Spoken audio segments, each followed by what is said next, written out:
परम शांति बाबूजी आपका स्वागत है। और आज हम आपके समक्ष एक क्वेश्चन लेके आए हैं। वो है, अगर व्यक्ति एक नॉर्मल जीवन जीता है और उसको आत्मज्ञान नहीं हुआ, सेल्फ रियलाइजेशन नहीं हुआ, मैं कौन हूँ, कहाँ से आया हूँ और मुझे कहाँ जाना है, इसका भान नहीं हुआ, उसको ये ज्ञान नहीं हुआ, तो अल्टीमेटली उस आत्मा का मृत्यु के बाद उसकी क्या हालत होगी और क्या वो दोबारा जन्म लेगा ये आत्मज्ञान को प्राप्त करने के लिए, या सूक्ष्म जगत में भी उसको आत्मज्ञान मिल सकता है? आप बताइए। देखो, जब आत्मज्ञान का लक्ष्य आत्मा का, मनुष्य आत्मा का होता है, जी। और मनुष्य आत्मा का हर कोई का लक्ष्य, ज्यादातर मनुष्य आत्माओं का लक्ष्य होता है मोक्ष पाना। ठीक है। मोक्ष पाने के लिए आत्मज्ञान बेसिक फाउंडेशन है। ठीक है। आत्मज्ञान होगा तो ही तुम आत्मा को ही मोक्ष मिलेगा ना। ठीक है। तुम आत्मा हो, स्वयं को जानते हो कि मैं आत्मा हूँ, ये तो आज कॉमन चीज हो गया है ना। बिल्कुल। तो आत्मज्ञान होगा तो ही मोक्ष में आगे बढ़ेगा ना। जब तक आत्मज्ञान नहीं होगा तब तक वो मोक्ष के आगे नहीं बढ़ेगा। मोक्ष की प्रोसीजर कैसे होगी, मोक्ष कैसे मिलेगा? मोक्ष तो तुम उच्चतम परम धाम में, जहाँ लाइट हाउस है वहां जाओगे तो उस लाइट हाउस में समा जाओगे ना। तुम्हारी आत्मा की लाइट उस लाइट में समा जाएगी। जैसे सागर में एक पानी का बूंद समा जाता है, ऐसी तरह तुम्हारी आत्मा एक पावर की बूंद है। तो आत्मा पावर के गोले में समा जाएगी, पावर हाउस में समा जाएगी, तो तुम्हारा मोक्ष हो जाएगा। मगर आत्मज्ञान के बिना अगर आत्मा शरीर छोड़ देती है, अचानक किसी का एक्सीडेंट हो गया और उसका लक्ष्य था कि मैं लूंगा, आज नहीं कल लूंगा, परसों लूंगा, ऐसे लोग बहाना करके टाइम नहीं मिलता। जब बाहर टाइम नहीं मिलता तो लोग क्या करते हैं कि चलो थोड़ा बड़ा होके लूंगा, अभी तो छोटा है, ये एज छोटी है।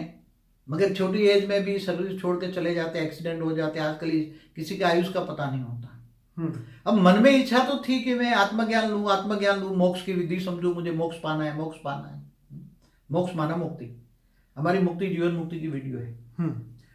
तो अगर ऐसी आत्मा अधूरीपन शरीर छोड़ जाती तो फिर मरने के बाद तो उसको ये ज्ञान से, आज बुद्धि से ही निकल जाएगा। हाँ, अंतमति सो गति, क्योंकि उसकी बुद्धि में से ही क्योंकि मरते वक्त उसको तो सब कुछ याद आएगा ना। जब एक्सीडेंट हो गई, वो आत्मा बाहर निकल गई, तो वो तो रोने लग जाएगी। देह और देह के संबंधों को याद करके रोने लग जाएगी। कई दिनों तक वो रोती रहेगी, घर में रहेगी। तो वो आत्मा को फिर वो आत्मज्ञान का जो लक्ष्य था वो भूल जाएगी, वो याद नहीं रहेगा। इसलिए आत्मज्ञान जीते जी ही पाले। ऊपर में लोक में, आज दूसरे तीसरे लोक में जाओ, भूलोक, भूगुरलोक, महालोक, जनलोक में, तो ऊपर के लोक में चले जाओ, कई लेयर्स ऊपर है, वहां साधु संत जो बैठे हैं वो साधु संत ज्ञान दे रहे हैं। आजकल दे रहे हैं, साधु संत ज्ञान दे रहे हैं ऊपर के लोकों में भी। मगर वहां तक पहुंचना बहुत मुश्किल होता है। दूसरे तीसरे लोक में आत्माएं पहुंच नहीं सकती, क्योंकि यहाँ नीचे नेगेटिव भूत प्रेतात्माओं की आत्माएं ऐसी बैठी होगी, वो तुम्हें लपेट लेगी। जैसे यहाँ मनुष्य को मतलब चाचा मामा लपेट लेते हैं ना एक दूसरे को। कोई अच्छे काम में नहीं जाने देते ना, चल ये काम नहीं करना है, चल हम कहते वो कर।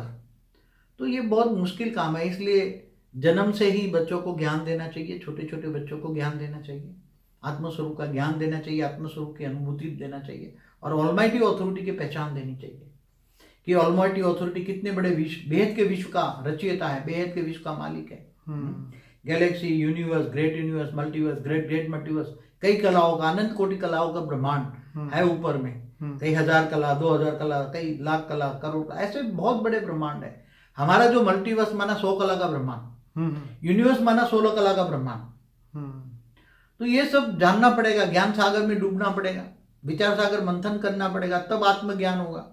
केवल आत्मा को पहचानने से कुछ नहीं होगा, आत्मा के साथ साथ ऑलमाइटी अथॉरिटी को पहचानना पड़ेगा। शिव कौन है, महाशिव कौन है, परम महाशिव कौन है, ब्रह्मा विष्णु शंकर कौन है, विष्णु महाविष्णु, शिव महाशिव के डिफरेंस समझना पड़ेगा। गैलेक्सी यूनिवर्स में कैसे बने ये देखना पड़ेगा, क्रिएशन ऑफ यूनिवर्स, मल्टीवर्स, ये सब ज्ञान सागर में डूबने पड़ेगा, तब आत्मज्ञान आएगा। और आत्मज्ञान आएगा तो आत्मस्वरूप की अनुभूति करेगी आत्मा, तो इसी जन्म में वो आत्मस्वरूप की अनुभूति कर सकती है। अच्छा बाबूजी, अब ये बात तो खैर ये बात इतनी तो समझ आ गई कि अगर आत्मज्ञान के बिना, आत्मस्वरूप की अनुभूति के बिना अगर मृत्यु हो जाती है कोई भी आत्मा की, तो उसको फिर से तो जन्म लेना ही पड़ेगा इस ज्ञान को। मगर आजकल जन्म लेना इतना आसान चीज नहीं है।